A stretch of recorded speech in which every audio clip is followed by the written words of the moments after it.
So hey YouTube, I have great news.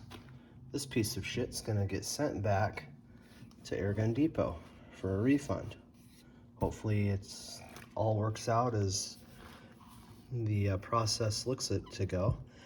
Before I do, I thought it was interesting as I'm packing this thing up.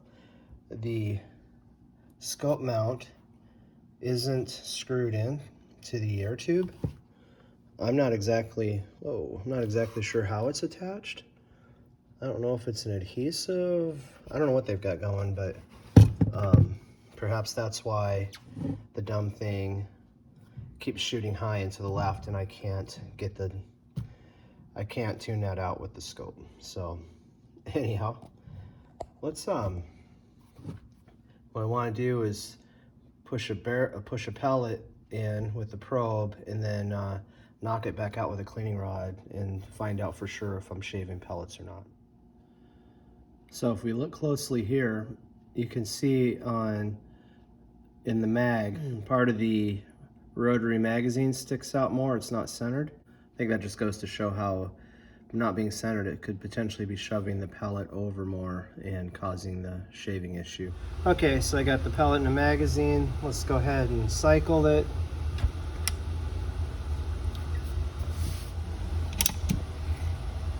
So actually, this is super interesting. The gun's been sitting inside heated garage, and the probe still isn't working. So what I thought was a temperature issue, which it sure acted that way, now the probe doesn't work at all, which actually makes me happy because I'm sending it back. See if we can get that probe to actuate.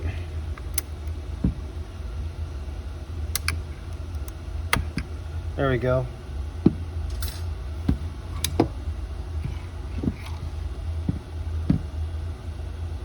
Okay. So that just shoved the pellet in. Better make sure it's on safe. And then magazine just clicked out. Guess I didn't need to do that to pull the magazine out. But I do need to do it to sorry, I have a cold. I've had a cold in these last few videos. Pull the magazine out to then use the cleaning rod to knock the pellet. Can you see here? This is how I'm painting with that probe. Having to knock that pellet out, I had to do it from the muzzle end and work backwards. In the video, it sure looks like a lot of little lead speckles in there, doesn't it?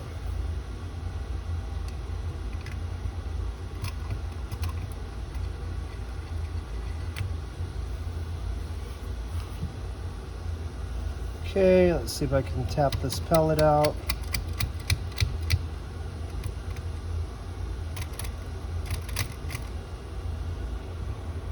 Can't even tell if it's coming out.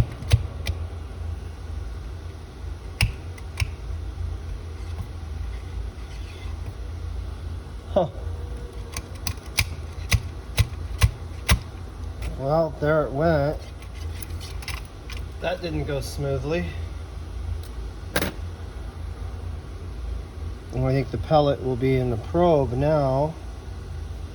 Oh, there it is. It didn't go in the probe. Can you see it? It's just to the side there. Let's see if I can get that out.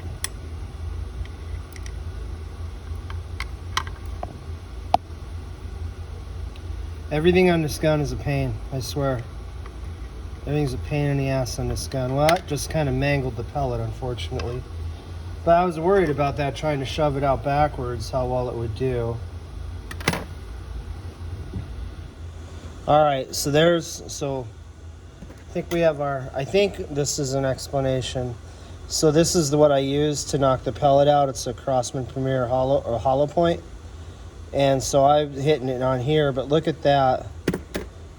Looking on the head, you have a mark. And then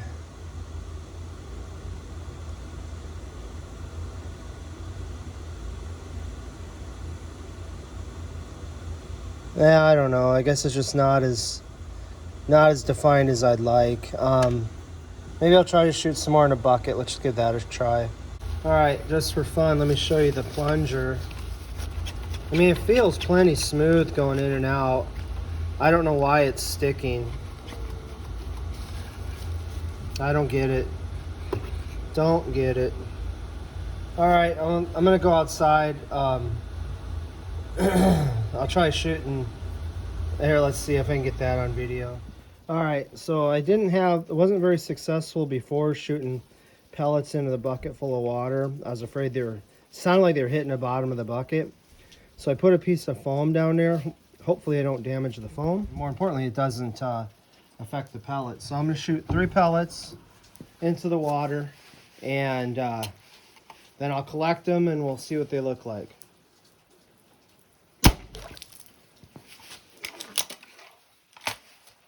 At least the thing's cycling again.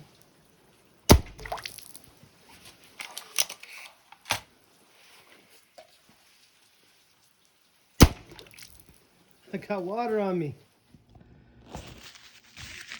Well, I hope it didn't ruin our exalts.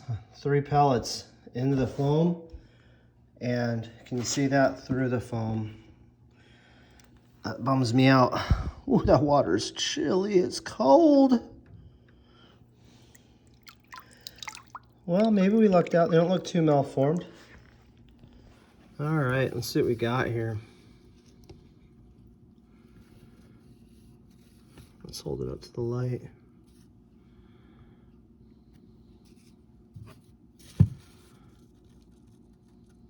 I see rifling grooves. Oh, there you go. Look at that, guys. That is shaved. Okay, I had to reshoot because that didn't show up well, so I redid my lighting. You can see where the pellet's been shaved off on that side. When it's loaded, you know, after I shot it. You can see the rifling grooves on the bottom of the skirt. Oh, both at the head and the skirt, and then shaved. It's kind of tricky to do, looking through my phone and then manipulating my hands. There you go. That shows up really well, shaved. And then as we go around the pellet, you can see the rifling grooves. It's actually kind of neat. And finally, third guy. Oh man, look at that one, shaved. And that's super neat, isn't it? And then your rifling grooves. And so I would think if the foam, you know, going through the foam, it would be uniform. If the foam was doing something to cause the shaving, that deformation, it would be evident all uniformly all the way around the pellet. It's just that side. So this is why the gun doesn't shoot for shit. It's shaving the pellets. So I think this is this proves it. I think that's mystery solved there. Just the way the probe, just the entire way this thing is built, with having an indexing magazine that doesn't center the pellet exactly, the probe pushing it through, and then you have a massive amount of leverage. You know, like let's say with like a 1322 or even a PCP, when you're running a bolt handle, you've got to feel, you know, when you're doing something, you're really shoving it. This, I never developed a feel. Sometimes you could actually feel that it was harder to cock, but or actually return. You could feel resistance, but for the most part, it was not noticeable to me. So I would say just the system. It's a flawed design. They may all be flawed. I can only speak to the Magfire, but those inconsistent results I'm getting. I don't know if there's something out of alignment with this particular gun, because you did see my probe was sticking, and that was sitting inside all night, heated garage, you can also see this pin here, this cross pin, and over here on this side, it has walked this direction for some reason. I don't know why, but anyway, this gun's going back. I'm gonna box it up. That's the end of my adventure with the Magfire Extreme. Very frustrating. I feel like I wasted a lot of time trying to make this gun work. So let this be a caution to you guys. I can't really say that there's any, maybe some of them work. Maybe I got a lemon. I don't know. I asked for a refund. I don't want to have another one and try to go through this again. It's a neat idea. I like how they did it, but it needs further refinement. I mean, it's a great concept, a brake barrel. You can have it fully loaded, leave it uncocked. You don't have to worry about air bleeding down. You have to have an air pump. You know, it's really neat. Maybe they'll get to where they're better and more consistent accuracy-wise in the future, but for right now, they're not there. So, okay, guys, hope you enjoyed this series of videos, and thanks for watching.